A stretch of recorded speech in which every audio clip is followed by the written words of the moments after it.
നമസ്കാരം.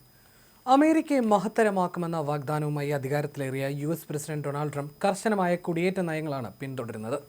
കഴിഞ്ഞ ആഴ്ച 19 രാജ്യങ്ങളിൽ നിന്നുള്ളവരുടെ കുടിയേറ്റം മരവിപ്പിച്ചതിന് പിന്നാലെ കൂടുതൽ കടുത്ത നടപടികളിലേക്ക് കടക്കുകയാണ് ട്രംപ്. വിദേശ വിനോദസഞ്ചാരികൾക്ക് US പ്രവേശിക്കുന്നതിന് കഴിഞ്ഞ 5 വർഷത്തെ അവരുടെ സോഷ്യൽ മീഡിയ ചരിത്രം കൈമാറാൻ നിർബന്ധിതരാക്കുന്ന പുതിയ നിയമം പ്രാബല്യത്തിൽ വരുത്താൻ ഒരുങ്ങിയാണ് ട്രംപ് ഭരണകൂടം. രാജ്യത്തേക്ക് പ്രവേശിക്കുന്നവരെ കർശനമായി പരിശോധിക്കുന്നതിനുള്ള ട്രംപിന്റെ ഏറ്റവും പുതിയ ശ്രമമാണിത്. കസ്റ്റംസ് ആൻഡ് ബോർഡർ പ്രൊട്ടക്ഷൻ അഥവാ CBP ചൊവ്വാഴ്ച ഫെഡറൽ രജിസ്റ്ററിൽ ഈ നിർബന്ധിത അറിയിപ്പ് പ്രസിദ്ധീകരിച്ചിരുന്നു.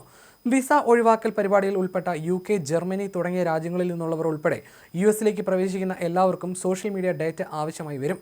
കഴിഞ്ഞ 5 വർഷത്തെ സോഷ്യൽ മീഡിയ പ്രൊഫൈലുകളുടെ വിവരങ്ങൾ, ഇമെയിൽ വിലാസങ്ങൾ, ഫോൺ നമ്പറുകൾ, കുടുംബാംഗങ്ങളെക്കുറിച്ചുള്ള വിവരങ്ങൾ എന്നിവയും പ്രവേശനത്തിനായി ആവശ്യപ്പെടും. വിസ, ഗ്രീൻ കാർഡ് അപേക്ഷകരുടെ സോഷ്യൽ മീഡിയ അക്കൗണ്ടുകളിൽ അമേരിക്കൻ വിരുദ്ധത ഉണ്ടോ എന്ന് പരിശോധിക്കാൻ ഇമിഗ്രേഷൻ സേവനങ്ങൾ തുടങ്ങുമെന്ന് ട്രംപ് ഭരണകൂടം നേരത്തെ പ്രഖ്യാപിച്ചിരുന്നു.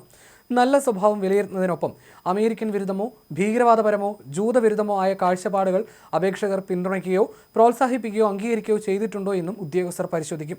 അമേരിക്കയെ വെറുക്കുകയും അമേരിക്കൻ വിരുദ്ധ ആശയങ്ങളെ പ്രോത്സാഹിപ്പിക്കുകയും ചെയ്യുന്നവർക്ക് അമേരിക്കയുടെ ആനുകൂല്യങ്ങൾ നൽകരുത്. ഇമിഗ്രേഷൻ ആനുകൂല്യങ്ങൾ ഒരു അവകാശമല്ല, ഒരു പ്രത്യേക അവകാശമാണ്. നിങ്ങൾക്ക് അമേരിക്കയെ ഇഷ്ടമല്ലെങ്കിൽ അമേരിക്കയിൽ താമസിക്കാൻ ശ്രമിക്കരുത്, US പൗരത്വ ഇമിഗ്രേഷൻ സർവീസസ് വക്താവ് മാത്യു ട്രാഗസർ പറഞ്ഞു. അമേരിക്കൻ വിരുദ്ധത എന്താണെന്ന് വ്യക്തമായി നിർവചിക്കാതെ ഉദ്യോഗസ്ഥരുടെ വ്യക്തിപരമായ പക്ഷപാത തീരുമാനങ്ങളെ സ്വാധീനിക്കാൻ ഇടയാക്കുമെന്നാണ് വിമർശകരുടെ ആശങ്ക. ഇതിനിടെ ട്രംപ് നേരത്തെ പ്രഖ്യാപിച്ച 19 രാജ്യങ്ങളിൽ നിന്നുള്ള മുഴുവൻ ഇമിഗ്രേഷൻ അപേക്ഷകളും മരവിപ്പിക്കുകയും ഈ രാജ്യങ്ങളിൽ നിന്നുള്ള നിയമപരമായ സ്ഥിര താമസക്കാർക്കുള്ള പൗരത്വദാന ചടങ്ങുകൾ താൽക്കാലികമായി നിർത്തിവെക്കുകയും ചെയ്തിട്ടുണ്ട്. ദേശീയ സുരക്ഷാ ഭീഷണികളും പൊതുസുരക്ഷാ ആശങ്കകളും ചൂണ്ടിക്കാട്ടിയാണ് ഈ നടപടി.